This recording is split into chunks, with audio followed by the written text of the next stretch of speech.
Our time together, I really want you to think about, again, what your ministry scorecard is and what you need to pay attention to. And I think every organization has certain things they need to measure. Some of it is qualitative or quantitative numbers, like how many people show up for worship, how many people give, um, how many tons of food do we give to our local community, those type of things. So numbers matter, but we should actually be clear about what numbers are we measuring.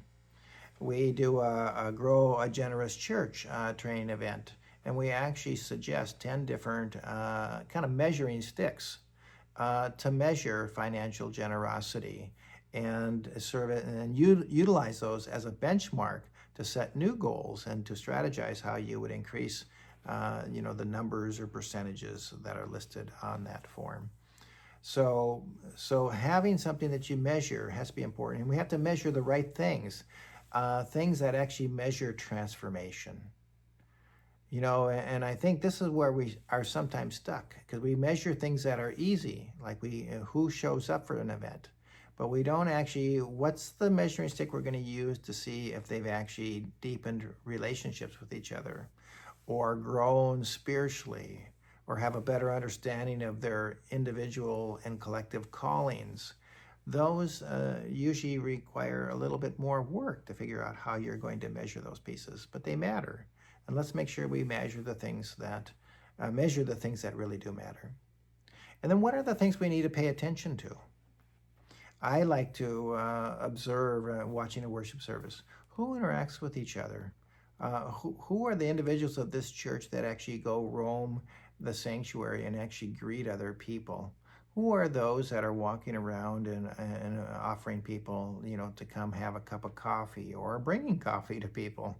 But who are those people with the gift of hospitality? So I'm paying attention to people's passions and skill sets and gifts.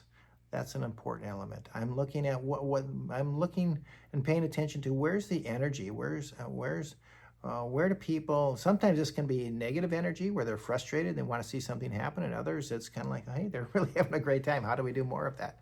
So we need to pay attention to the energy. We need to pay attention to what people are saying and thinking. We need to find ways to draw that out. We need to pay attention. Look at our calendar.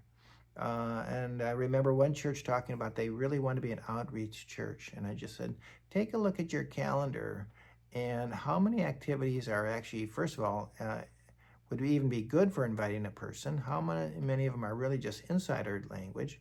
And how many of your activities actually force you out of the building, out into the community with an intent of befriending and serving people? So, we need to pay attention to those kind of things. And then again, the celebrations piece. This might even be an experiment for you to try for a month, but just try to name all the bright spots of where you see God at work. And just invite your leadership team, your staff. Could actually even invite members at large. We had one church that did it during a couple worship services and just had people list these good things happening, bright spots, and then put them in the offering plate. But I want you to think about what are those celebrations? But if you get a laundry list of those, then you can start categorizing them. Well, we're celebrating some new members. We're celebrating, the growth in our food ministries. We're celebrating the new crop of leaders we have that are actually going through an intentional leadership development process. What is it that you're celebrating it? And perhaps as we start tracking that, we'll start organizing into different categories where we can be more intentional. But I always pay attention to those kind of three things. What are you measuring? What are you paying attention to or need to pay attention to? And what do you celebrate and why?